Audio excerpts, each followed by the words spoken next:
नमस्कार। आज हम एक सफर पर निकलते हैं। एक ऐसा सफर जो हमें हमारे ग्रह के प्राकृतिक खजानों की दुनिया में ले जाएगा। हम समझने की कोशिश करेंगे कि ये संसाधन आखिर हैं क्या, इन्हें बचाने में क्या-क्या मुश्किलें आ रही हैं और सबसे जरूरी, इन्हें बचाने के लिए दुनिया भर में क्या-क्या कोशिशें हो रही हैं। तो सबसे बड़ा सवाल यही उठता है कि पृथ्वी के इस अनमोल खजाने को हम सब मिलकर बचाएं तो बचाएं कैसे? यही वो सवाल है जो आज हमारी पूरी बातचीत का केंद्र रहेगा। ठीक है, तो चलिए शुरू करते हैं बिल्कुल शुरुआत से। सबसे पहले ये समझते हैं कि इन संसाधनों को यानी रिसोर्सेज को उनके डेवलपमेंट के स्टेज के हिसाब से कैसे बांटा जाता है। तो सबसे पहले आते हैं संभावी संसाधन, जिन्हें हम पोटेंशियल रिसोर्सेज भी कहते हैं। अब देखिए, ये वो संसाधन हैं जो किसी इलाके में मौजूद तो हैं, लेकिन उनका इस्तेमाल अब तक शुरू नहीं हुआ है। जैसे सोचिए, हिमालय में दबे हुए खनिज, या फिर राजस्थान और गुजरात में हवा और सूरज की रोशनी से बनने वाली एनर्जी की जो अपार संभावनाएं हैं। मतलब ये एक ऐसी दौलत है जिसके बारे में हमें पता तो है, पर हमने अभी उसे निकालना शुरू नहीं किया है। अच्छा, तो पोटेंशियल के बाद आते हैं विकसित संसाधन यानी डेवलप्ड रिसोर्सेज। ये वो रिसोर्सेज हैं जिनका हम आज अभी इस्तेमाल कर रहे हैं। इनके बारे में सब कुछ पता है, पूरी तरह से सर्वे किया जा चुका है। इनकी क्वालिटी और क्वांटिटी सब कुछ हमें मालूम है।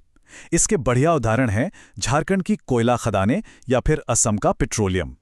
अब ये वाला जो है ना, ये सच में बहुत दिलचस्प है।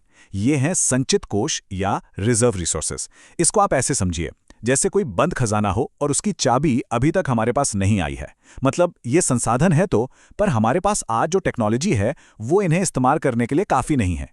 इसका एक बेहतरीन उदाहरण है समंदर के पानी में छुपी हुई हाइड्रोजन की बेहिसाब ऊर्जा। और आखिर में आते हैं भंडार यानी स्टॉक रिसोर्सेज। सीधे सीधे कहें तो ये भविष्य के लिए हमारा एक तरह का सेविंग्स अकाउंट है। मतलब ये वो रिसोर्सेज हैं जिन्हें हम आज की टेक्नोलॉजी से इस्तेमाल तो कर सकते हैं, पर हमने इन्हें जानबूझकर आने वाली पीढ़ियों के लिए बचाकर रखा है। जैसे कि प्रोटेक्टेड जंगलों की लकड़ी या फिर बांधों में इकट्ठा किया गया पानी।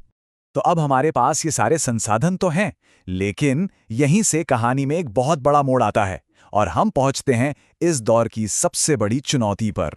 कहा गया है कि इंसान के लालच और स्वार्थ ने संसाधनों का अंधाधुंध शोषण किया है, जिससे इनके भंडार में चिंताजनक गिरावट आई है। ये एक लाइन, बस ये एक लाइन ही पूरी कहानी का रुख बदल देती है और हमें इस मसले की असल गहराई का एहसास कराती है। और इस अंधाधुंध इस्तेमाल के जो नतीजे हैं वो वाकई में चौंकाने वाले हैं। ग्लोबल वार्मिंग, ओजोन लेयर में छेद, हर तरफ बढ़ता प्रदूषण, बंजर होती जमीन, ये सब मिलकर एक बहुत बड़ा संकट खड़ा कर रहे हैं। एक ऐसा संकट जिसका सीधा असर हम सब की जिंदगियों पर पड़ रहा है, हमारी सेहत पर और हमारे आने वाले कल पर। तो जाहिर है, इस संकट को देखते हुए एक नई जरूरत महसूस हुई, और वो जरूरत थी सचेत होकर, सोच समझकर इन्हें बचाने की, यानी संरक्षण की।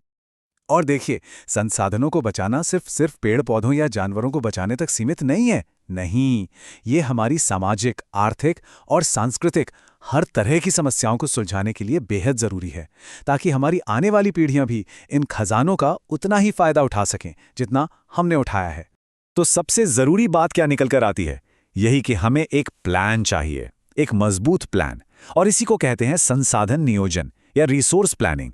इसका सीधा सा मतलब है कि जमीन, पानी, जंगल, खनिज, इन सब का इस्तेमाल हम सोच समझकर एक स्ट्रैटेजी के साथ करें, ताकि ये भविष्य के लिए भी बचे रहें। चलिए अब जरा भारत की तरफ देखते हैं। संरक्षण की ये जो आवाज थी, इसे भारत में कई जोशीले लोगों और बड़े बड़े आंदोलनों ने न सिर्फ सुना, बल्कि इस पर काम भी किया। और इस पूरी सोच को महात्मा गांधी के एक कथन से बेहतर शायद ही कोई समझा सकता है। उन्होंने जरूरत और लालच के बीच का फर्क बताते हुए कहा था, हमारे पास पेट भरने के लिए बहुत है, लेकिन पेटियां भरने के लिए नहीं। और बस इसी भावना ने भारत में कई बड़े जमीनी आंदोलनों को जन्म दिया। कौन भूल सकता है मेधा पाटकर के नर्मदा बचाओ आंदोलन को, या सुंदरलाल बहुगुणा के चिपको आंदोलन को, और संदीप पांडे की वो नीति जिसने खेती के लिए बारिश के पानी को बचाने पर जोर दिया। ये वो लोग थे, वो नायक थे, जिन्होंने सिर्फ बातें नहीं की, बल्कि जमीन पर उतरकर ठोस कदम उठाए। लेकिन ये जो कोशिशें भारत में हो रही थीं, ये अकेले नहीं थीं। ये एक बढ़ती हुई ग्लोबल चेतना का हिस्सा थीं, और इसी के चलते दुनिया भर के देशों में एक जबरदस्त अंतर्राष्ट्रीय सहयोग देखने को मिला। तो हुआ ये कि इस संकट से निपटने के लिए पूरी दुनिया एक मंच पर आई। इसकी शुरुआत हुई साल 1992 में ब्राजील के रियो डी जेनेरियो में हुए पहले पृथ्वी सम्मेलन यानी अर्थ समिट से। ये वाकई एक ऐतिहासिक पल था और ये सिलसिला रुका नहीं। इसके बाद 1997 में न्यूयॉर्क और जापान के क्योटो में और फिर 2002 में साउथ अफ्रीका के जोहान्सबर्ग में भी बड़े सम्मेलन हुए। इन सब ने मिलकर दुनिया की पर्यावरण नीति को एक बिल्कुल नई दिशा दी। खास तौर पर अगर हम 1992 के रियो समिट की बात करें तो वहां 178 देशों ने मिलकर एजेंडा 21 पर अपनी सहमति दी। अब सोचिए, ये एक बेहतर और टिकाऊ भविष्य के लिए बनाया गया एक जबरदस्त ब्लूप्रिंट था। और ये सिर्फ बातें नहीं थी बल्कि ठोस वादे भी थे। इसका एक बहुत बड़ा उदाहरण है 1997 का क्योटो समिट। वहां पर अमेरिका जैसे बड़े देश ने अपने ग्रीन हाउस गैस एमिशंस को 7% तक कम करने की बात मानी। अब ये कोई छोटी मोटी बात नहीं थी, ये एक बहुत बहुत बड़ा कदम था। तो आखिर में हम सब घूम फिरकर उसी सवाल पर आ जाते हैं। हमारा लक्ष्य सस्टेनेबल डेवलपमेंट है, यानी सतत विकास।